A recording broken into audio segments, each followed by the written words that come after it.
Bon, on y va? C'est l'heure. Donc je propose qu'on ne perde pas de temps au début, qu'on démarre, parce que c'est vrai qu'on a un ordre du jour assez dense, donc il vaut mieux qu'on démarre à l'heure pour pouvoir le tenir dans les meilleures conditions. Merci à tous d'être là, merci à nos intervenants d'avoir répondu à cette invitation pour cette séquence d'1 heure et demie de travail autour d'un sujet qui nous préoccupe sur la protection par rapport dans le cadre de l'utilisation des pesticides. Donc moi, je suis Claude Gruffat, je suis député européen, écologiste chez les Verts ALE, ici au Parlement européen. Et je suis co-rapporteur sur le rapport sur les pesticides, qui est intitulé usage durable des pesticides. C'est une terminologie qui fait un peu sourire quand on est écologiste, mais c'est la terminologie qui a été retenue par la Commission pour le titre de ce rapport. Donc, ce règlement n'est pas dédié à la santé au travail pour les agriculteurs et les agricultrices, mais il vise à diminuer l'utilisation des pesticides de 50%, un peu conformément à la stratégie du Green Deal et au volet agricole du Green Deal, qui était Farm to Fork, qui disait qu'on se donnait pour objectif de diminuer de 50% des pesticides d'ici à 2030. Donc là, c'est le rapport qui mettrait en œuvre, le projet de rapport qui mettrait en œuvre cet objectif européen. Donc là, on va rentrer par la porte santé au travail, en fait, pour se concentrer sur la controverse autour des équipements des protections individuelles, acronyme les EPI. Donc, pour travailler ce sujet, on a 2 panels ce matin. Le premier panel qui se penche donc sur le constat et le deuxième panel qui est représenté par les représentants des institutions européennes et qui va intervenir autour des commentaires de ce premier panel sur le premier constat. Donc, dans le premier panel, on a Christian Jouot, qui est agriculteur et militant au sein du collectif des victimes des pesticides de l'Ouest, qui est donc basé en Bretagne, en France. Ensuite, et je vous passe la parole dès que j'ai fini mon introduction, donc c'est vous qui allez démarrer le premier panel. Après, on a Alain Garrigou, qui est professeur et chercheur en ergonomie à l'Université de Bordeaux. Il est l'un des chercheurs impliqués dans l'étude qui a été menée, qui est PestExpo, vous l'avez intitulé comme ça. Donc là, on va rentrer dans le détail de ce que vous avez mis en évidence et en valeur.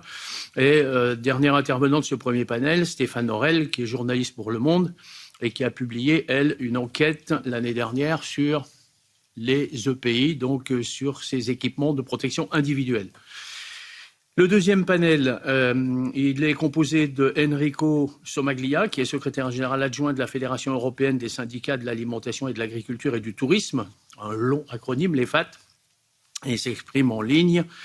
Et il devra quitter la conférence assez tôt, donc privilégiez-le dans vos questions, si vous en avez, parce qu'il ne pourra pas rester très longtemps. Ensuite, on a Joseph Lechner, qui est président du GEOPA-COPA, qui est à mes côtés, qui donc interviendra au titre des employeurs sur ce sujet.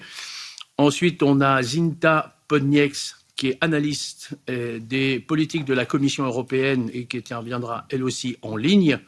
Et quatrième intervenant, Manuela Tiramani, qui est représentante de l'EFSA et qui interviendra aussi. Et on a également en ligne une représentante de la commission DG Santé qui pourra répondre aux questions sur la législation en cours, sur la révision de ce règlement SUR, s'il y a des questions sur le règlement SUR éventuellement. Merci à elle d'être avec nous aussi ce matin. Donc, et on finira évidemment par un débat, parce que c'est un petit peu le but du jeu, qu'on essaiera de tenir dans le temps restant, qui j'espère sera d'au moins 20 minutes. Pour le premier panel, vous avez 10 minutes chacun pour vous exprimer. Essayez de tenir dans ce temps-là. Et pour le deuxième panel, ça sera 8 minutes chacun, parce que vous êtes plus nombreux. Et si on tient ce timing, j'essaierai d'y veiller. On pourra arriver à un débat à la fin. Voilà. Merci. Donc, je donne la parole à Christian Jouot pour démarrer. À vous. Allez-y. Bonjour tout le monde. Alors, donc, ouais, je m'appelle Christian Jouot. J'ai été paysan en Bretagne depuis les années 70 et j'ai utilisé des pesticides pendant un peu plus de la moitié de ma carrière. Alors, j'ai commencé à être au contact des pesticides très jeune, puisque au départ de ma jeunesse, on servait de jalon souvent dans les champs quand l'appareil passait. On traversait la partie qui venait d'être traitée et on laissait le passage, on montrait le passage au monsieur qui faisait le traitement. Ensuite, à 14-15 ans, mon papa s'est équipé, donc j'ai commencé à utiliser moi-même les premiers pulvés sans EPI à l'époque.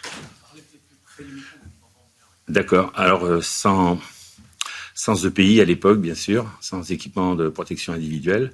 La première fois que j'ai été en contact avec des EPI, c'est quand je ne sais pas qui est-ce qui interdisait les produits à l'époque, mais quand l'herbogile a été interdit, il aurait été né 2 ans pour les stocks. Et là, ils ont accompagné les produits de combinaisons qui étaient, à mon avis, enfin, c'était cette espèce de truc blanc avec une capuche et puis un masque et des gants. Et là, j'ai commencé à me dire que sans doute ces produits, ils étaient dangereux. Enfin, il y a eu une première prise de conscience parce qu'avant, pour moi, les pesticides, c'était un produit qui était dangereux si éventuellement je le buvais, mais j'avais jamais imaginé que les aérosols, que le vent que j'avais dans le dos quand je traitais. C'est vrai que je l'ai fait quelquefois même sans cabine, torse nu sur le tracteur à l'époque. On était jeunes, il faisait beau, on profitait un peu de la vie. Et puis, les temps ont passé. Enfin, je me suis installé à mon compte et j'ai commencé à utiliser des EPI à mon propre compte avec les tracteurs avec les premières cabines qui étaient d'ailleurs des cabines à tout vent et qui sans encore aucune protection individuelle. Donc jusqu'à l'âge de 40 ans, les premiers c'était en 2005, donc c'est à 40 ans, les premiers EPI ont été obligatoire à partir de ce moment-là, mais enfin on a eu toute une grande période là où malheureusement on a utilisé ces produits sans aucune protection. Et donc le bilan de tout ça, c'est que moi j'ai un taux d'IPP de 70%, j'ai un cancer qui est en récidive en ce moment à cause de l'utilisation des pesticides. Et je suis reconnu en maladie professionnelle par la MSA. Et puis ce que je voulais dire aussi, c'est que je vais être très bref parce qu'à chaque fois ça m'émeut, mais mon épouse qui travaillait pendant au départ de sa jeunesse chez ses parents, qui suivait le pulvérisateur avec une lance et qui a également souffert d'un lymphome non-Hodgkinien et nous a quittés il y a quelques temps de ça. Après cette période-là, c'était les débuts, ça, on a commencé à se protéger un peu plus. On a eu des tracteurs avec des cabines, mais qui étaient mais qui n'étaient pas équipés de charbon actif, qui étaient simplement ventilés de façon un peu plus sage, mais qui ne protégeaient quand même pas des pesticides, quoi. Et la véritable apparition des EPI, c'est dans les années 2000. On a commencé à ce moment-là à se protéger, mais j'ai toujours trouvé ça, avec le recul, je trouvais pas ça très intéressant parce qu'en fait, on était dehors, on remplissait les cuves, on avait des combinaisons, des gants, et puis on était au contact de ces fameux pesticides. On rentrait dans le cabas, dans la réacteur avec la combinaison qui était imbibée, c'est beaucoup dire, mais qui était au contact de ces pesticides. Et puis, et les gants, c'était un peu compliqué de les enlever. Enfin, on finissait par mettre les mains pour les enlever. On est toujours d'ailleurs, parce que je vois pas comment maintenant ils peuvent très faire. J'étais il y a pas très longtemps à un procès là, qui concerne les métals sodium, et en fait le monsieur était en train de nous expliquer qu'à chaque fois qu'il montait dans son tracteur et qu'il descendait, il mettait une combinaison et il s'équipait, ce qui est complètement impossible parce que ça passerait trop de temps, et puis en plus ça paraît irréalisable, quoi. Donc j'ai fait des petites notes, je vais continuer. Oui, alors j'ai rencontré il y a pas très longtemps aussi des paysagistes là, qui utilisent pas mal ces pesticides. Et puis, ils m'ont expliqué qu'en fait, on ne séparait pas dans le camion les vêtements qu'ils avaient utilisés pendant leur travail de leur personne. Ils étaient sur les sièges arrière et donc souvent, ils se trouvaient avec des vomissements, avec des maux de tête. J'ai rencontré des gens au collectif aussi qui me disaient la même chose, c'est-à-dire qu'on n'avait pas expliqué à ce moment-là aux gens qu'il fallait bien séparer ces vêtements-là Donc ces vêtements se retrouvaient dans les buanderies ou des choses comme ça. Les enfants étaient là et ça émanait des pesticides. Enfin, c'était absolument c'était dangereux. Il aurait fallu avoir des combinaisons qui soient complètement qui ne servent qu'à ça et qu'une fois, je pense. Alors, là, il y a pas mal de gens qui sont dans cette situation-là et qui viennent au collectif et qui demandent qu'on les aide, puisque malheureusement, on a quand même 120 personnes qui sont reconnues en maladie professionnelle suite au contact des pesticides et 80 qui sont pour le moment en reconnaissance malgré les EPI, puisqu'il y a des gens qui ont 40 ans maintenant et qui sont dans cette situation. On a eu 4 glioblastomes qui ne sont pas au tableau des maladies professionnelles, mais que la MSA a reconnu quand même en tant que maladie professionnelle sur des gens qui sont relativement jeunes, qui sont même très jeunes, 40 ans. Enfin, Christophe, je pense qu'il avait à peine 40 ans même.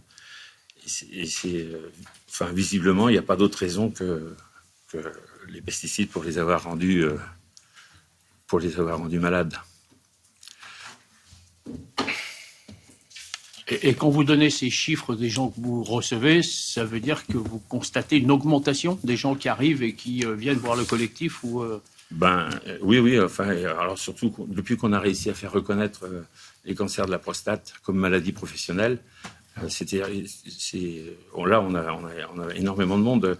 Les chiffres de la COSMAP, je crois, c'était 4% de la population qui sont au contact des pesticides à l'intérieur de la COSMAP, enfin à l'intérieur de la MSA. Il y a 4% des gens qui travaillent, parce qu'à la MSA, il n'y a pas que des agriculteurs, il y a aussi des gens qui sont agricoles, qui sont dans les coopératives, qui sont dans pas mal d'organismes. Et donc, les 4% qui sont au contact des pesticides représentent 40% des cancers de la prostate. Et en général, ces cancers, ce sont des cancers extrêmement agressifs, des glisones 9, des glisones 7. C'est des cancers de la prostate enfin, moi, je suis dans le cas d'un cancer de la prostate qui est extrêmement agressif, qui peut pas être opéré. Et la seule solution, c'est la radiothérapie et hormonothérapie. Et là, d'ailleurs, je suis en récidive. C'est un cancer qui revient tout le temps et qu'on peut pas opérer. Alors, la MSA, pour ceux qui ne connaissent pas, c'est la sécurité sociale de l'agriculture en France. Ça fait mutualité sociale agricole. Voilà. Eh ben...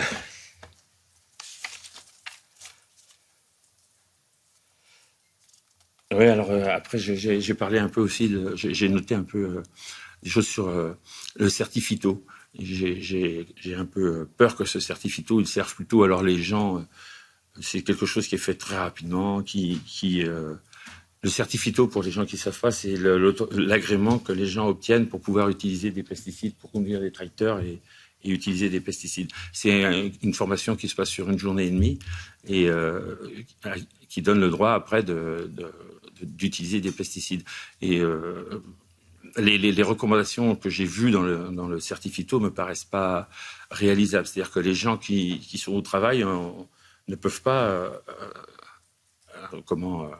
arriver à tenir les choses qu'on leur demande. C'est trop compliqué. Enfin, quand on est à pulvériser, on peut pas tout le temps se changer de vêtements. On peut pas tout le temps, à chaque fois qu'il faut remplir le pulvé, il faudrait avoir un...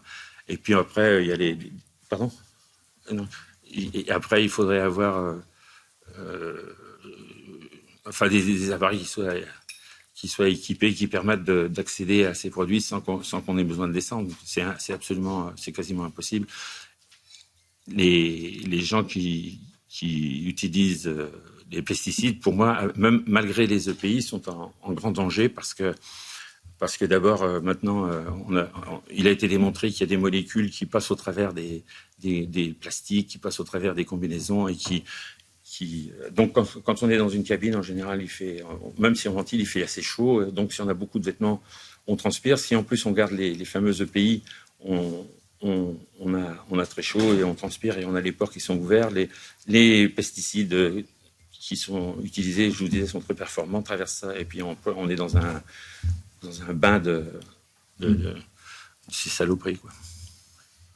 Voilà. Enfin, moi, je considère que la seule solution, c'est d'arrêter les pesticides, puisque visiblement, au collectif, on a toujours des gens. On a même maintenant, on a des gens jeunes qui ont commencé à utiliser ces pesticides. Il y a des gens qui sont même très jeunes, puisque des paysagistes, là, je disais, qui sont venus nous voir et qui sont déjà malades, à des gens qui ont 25 ans, qui ont été très, très en contact avec des pulvés à dos, des choses comme ça. Et moi, je suis passé en bio en 95-96 et j'ai la certitude qu'on peut produire en autonomie de la nourriture saine et sans pesticides, en utilisant des méthodes d'agriculture bio. Ouais. Très bien, merci pour ce témoignage, douloureux témoignage d'un utilisateur des pesticides en agriculture en tant qu'agriculteur. Alors maintenant, du champ au laboratoire, Monsieur Garrigou, qu'est-ce qu'on a observé dans le laboratoire sur cette question? C'est à vous. Écoutez, merci beaucoup pour l'invitation. Donc, je vais faire une présentation en français, mais mes slides sont en anglais. Alors, du champ au laboratoire, nous, notre laboratoire, c'est le champ. Donc, on reste très ancré et ça va être vraiment un angle d'attaque que je vais vous proposer. Donc, moi, je fais partie de l'équipe d'Isabelle Baldi au sein de l'Université de Bordeaux.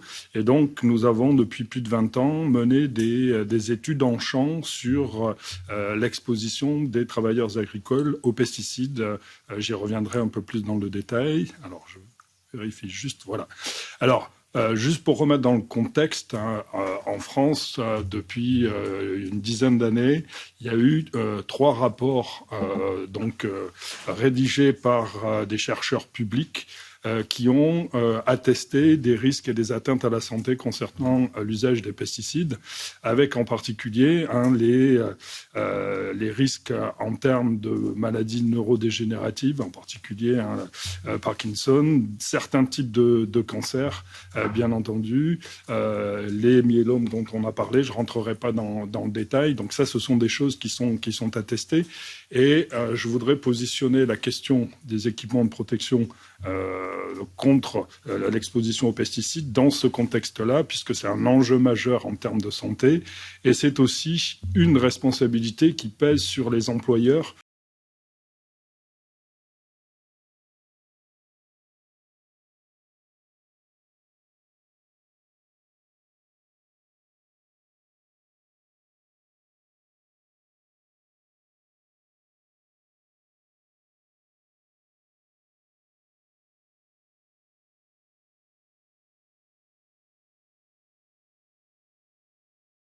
Ces dernières années où on voit donc des travailleurs équipés effectivement de la tête aux pieds. Et la difficulté avec les équipements de protection individuelle, c'est qu'il y a une croyance de se dire que là, ils sont équipés, donc ils sont protégés.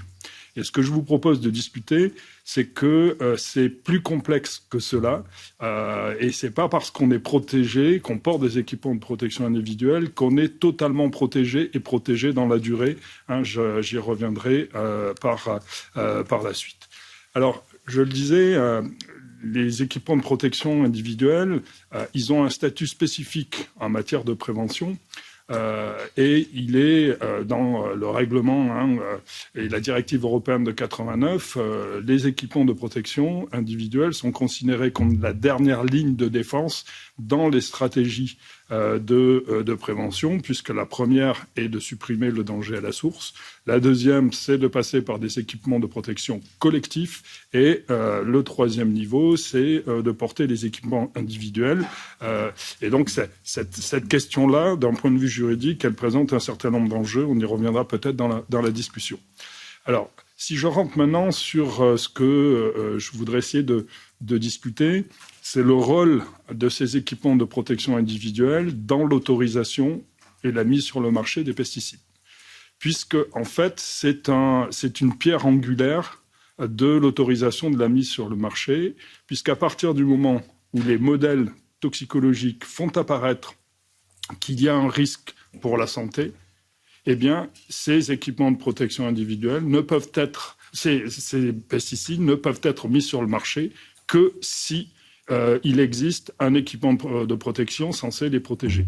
Il faut savoir que jusqu'à 2011, en tous les cas en France, dans les autorisations de mise sur le marché, ce qui apparaissait, c'était porter les équipements de protection adaptés sans qu'ils soient définis et sans qu'il soit démontré qu'ils existaient. Donc ça, c'est d'un point de vue historique, c'est intéressant de le mettre en place. Et ce que je voudrais discuter dans cette présentation courte, c'est une question de recherche qui est vraiment importante et où une diversité de collègues, dont les collègues de l'EFSA, travaillent sur ce sujet-là. C'est comment on peut modéliser l'exposition aux pesticides. Et c'est un exercice, je dirais, scientifique qui est à la fois passionnant et à la fois difficile. Alors, dans la logique de l'autorisation de la mise sur le marché des pesticides, il y a des modèles qui existent. Je ne rentrerai pas dans le détail, mais dans ces modèles, il est prévu, et voilà donc un tableau issu d'un document de l'EFSA, il est prévu que ces équipements de protection aient de fait une efficacité, je dirais, à 90 ou 95% en termes de réduction du passage des pesticides. Alors, je voudrais juste poser que dans ces modèles théoriques, vous voyez qu'on admet quand même qu'il y a un passage possible de l'ordre de 10 à 5%.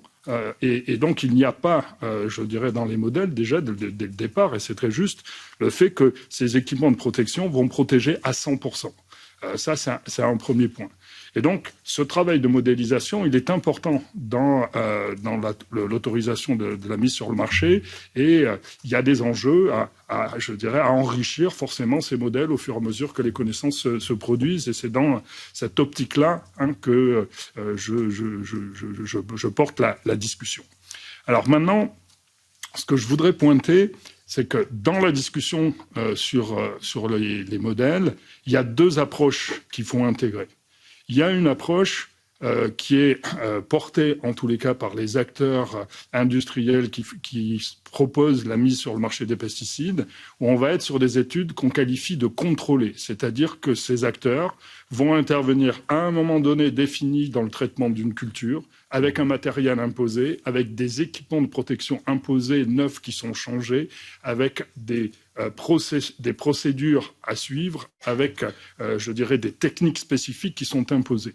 Et donc, effectivement, dans ce contexte de modélisation, et ça a une utilité, quand on est dans une étude dite contrôlée, on va avoir des résultats qui seront meilleurs, je dirais, que ce qu'on peut retrouver dans la vraie vie. Mais sauf que ce n'est pas la vraie vie.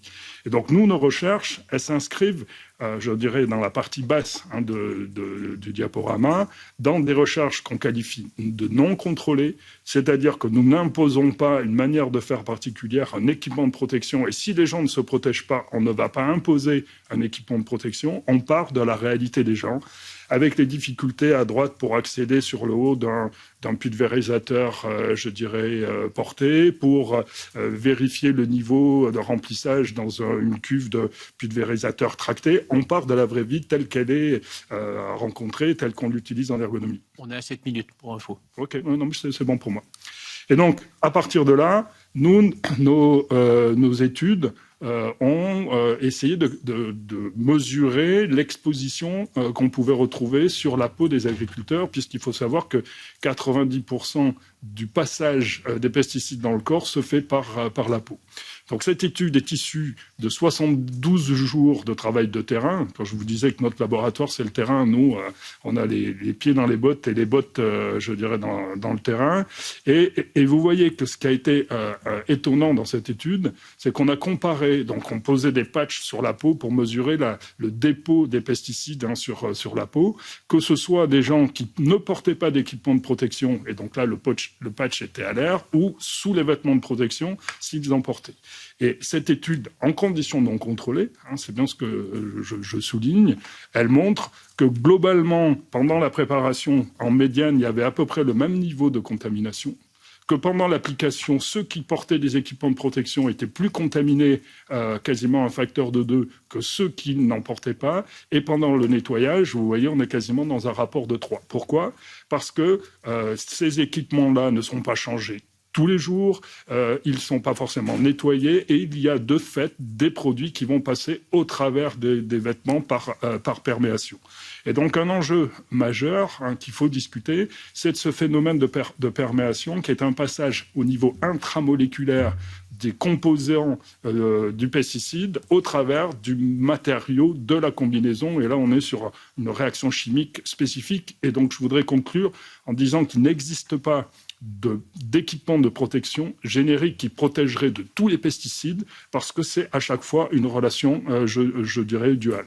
Donc vous voyez que dans la discussion, c'est pas parce qu'on porte un équipement de protection qu'on est forcément protégé. De fait, et c'est